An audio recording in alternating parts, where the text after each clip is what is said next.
Hey, you tapped in with the 2011 King. This that real 2A top. Straight out of LA. Let's go.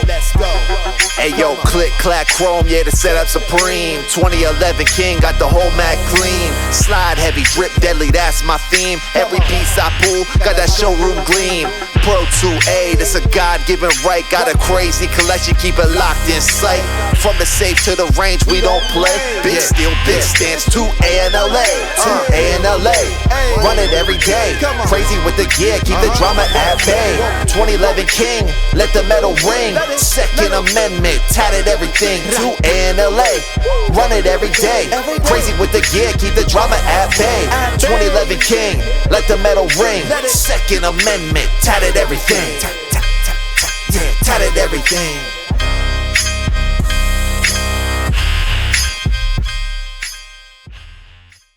YouTube family, what's good with you? It's your boy 2A and LA, and as always, fam, anything I say in this episode, prior episodes, and future episodes is just my personal opinion. Don't take it as fact. Don't take it as law. Always do your own homework and come up with your own conclusions. Right about now, fam, I should go ahead and tap that like button for your boy. If you're new to the channel, I want to say welcome. Come on in. You can join the congregation by smashing that subscribe button and requesting all post notifications. And if you are an existing supporter of this channel, bam! I appreciate you more than you can possibly imagine. You are the reason this channel is anything. Alright, fam, before we get this episode rolling, just a couple of disclaimers. I do not sell firearms, nor do I promote the sale of firearms or accessories or anything that would constitute a violation of YouTube community guidelines. Any reviews that I do on firearms or accessories are just that. They are for review purposes only. And if I reference the gun manufacturer or the company that happened to supply the product, I am just referencing that for disclosure purposes. All right? Now, fam, look. If you are not a member of the 2A in LA fam club, I do not know what you are doing at this point in time. As a member of the fan club, you receive unreleased content. You'll receive content early. You become automatically eligible for all the giveaways that we do in our bi-weekly live streams, fam. Look. I believe I offer some of the best giveaway opportunities on YouTube. So make sure you're a member of the fam club. It's only $2.99 a month. Just click on that join button down below. And if you are interested in any of the 2A in LA merchandise, just hit that QR code in the corner. You see it.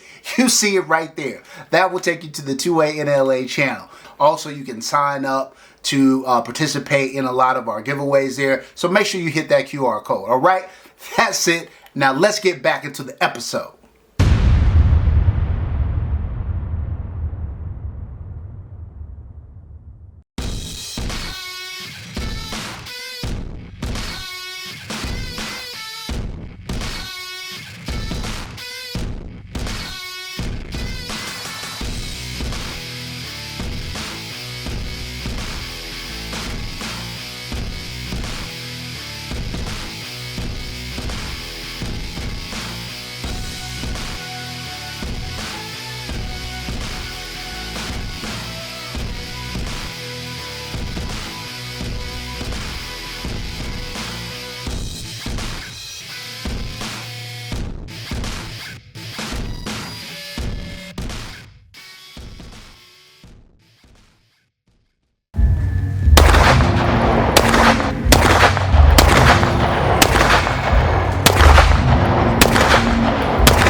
Fam, let's get this episode rolling. So we are here to do the full review of the Cardinal Arms G2 Ported. I told you guys, fam, I waited on this one to drop to pick up a Cardinal. It was so hard because I felt like the first Cardinal was so good shooting, so flat, so well balanced, ran tremendously, but I knew the ported version was coming and I was like, I gotta wait. I gotta wait to pick it up, and I am glad that I did. This gun is beautiful. The machining is spectacular. Cardinal knocked it out of the park in my humble opinion. This gun, I'm telling you right now, is gonna score high. The question is, how high? When I did the 2A NLA review of the Cardinal G2 non-ported version, that gun scored a 92 out of a possible 100. Well into grill gun status. Few people hit 90, let alone some digits up at a 92. So my question was, where would the ported version shake out? Let's get into it and talk about it. All right, fam, if you've never seen a 2A NLA review, lowest score you can possibly get is a 0. That's hot trash garbage. Best score you can possibly get is 100. That is perfection. Never had a gun get a 0, never had a gun get 100. One can always hold out hope, right? Typically something 50 to 60 is your average gun. Think Glock 17 Gen 5, very reliable. Gonna go bang every time, no feels, no thrills. 60 to 70, that's one deviation above the norm. Maybe that gun has a feature or two that's separated. Something 70 to 80, okay, now you're cooking with a little bit of gas. That gun either has multiple features that make it stand out or something excellent about it that really elevates it. If you get something that's kind of 80 to 90 or 80 to 89, now you're talking about a gun that's best in class. And so, especially if 85 to 89, hard to find very many guns that are going to be better than that. And something 90 and above, that's real gun status. All right, fam, first up, fit and finish. Look, fam, steel frame, steel slide, aluminum grip. Slide to frame fitment is super tight. Grip to frame finish is well done. There is zero dip in that barrel. The machining is incredibly well done, really well sprung as well. When you put this gun in your hand, Miller Precision Grip, when you put this gun in your hand, it really screams quality. I kind of said that when I did the original G2 video. Nothing has changed here. For fit and finish, this gun earns a 15 out of a possible 15.